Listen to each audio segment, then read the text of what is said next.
কংগ্রেসকে ভোট দেওয়ার অভিযোগে সব কনুই থেকে সব হাত কেটে নিয়েছিল, মুখে খই মাছ ঢুকিয়ে দিয়েছিল জ্যান্ত সাতগাছিয়ায়। এর নাম সিপিএম। তৃণমূল যে এই রবীন্দ্রসঙ্গীত শোনায়, তাতে এরা না, এবার দলের নেতা নেত্রীদের আমাদের বলতে হবে,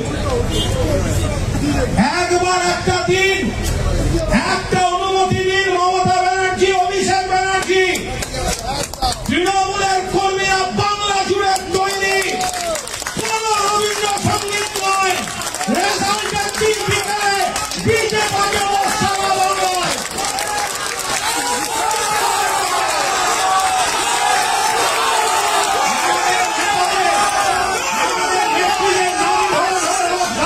করবে আর রসগোল্লা খাবো আমরা ওদের নেতা নেত্রীদের, হবে না, হবে না।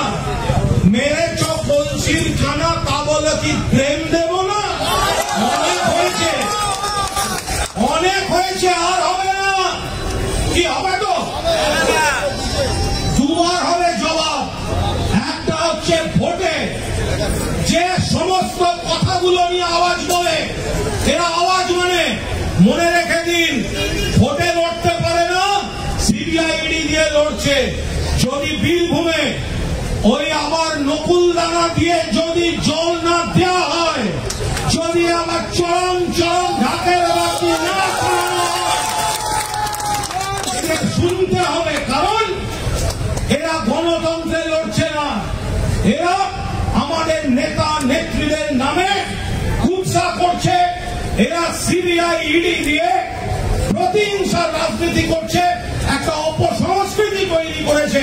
কোন অবস্থায় আমরা এগুলো হতে দেব না। দুবার জবাব হবে। এক, ভোটের রেজাল্টে মাথা নিচু করে মানুষের কাছে যান, ভুল ত্রুটি থাকলে শুধরে নেব। তৃণমূলের বিকল্প একমাত্র উন্নততর তৃণমূল, অন্য কোন দ্বিতীয় দল হতে পারে না, হতে পারে না।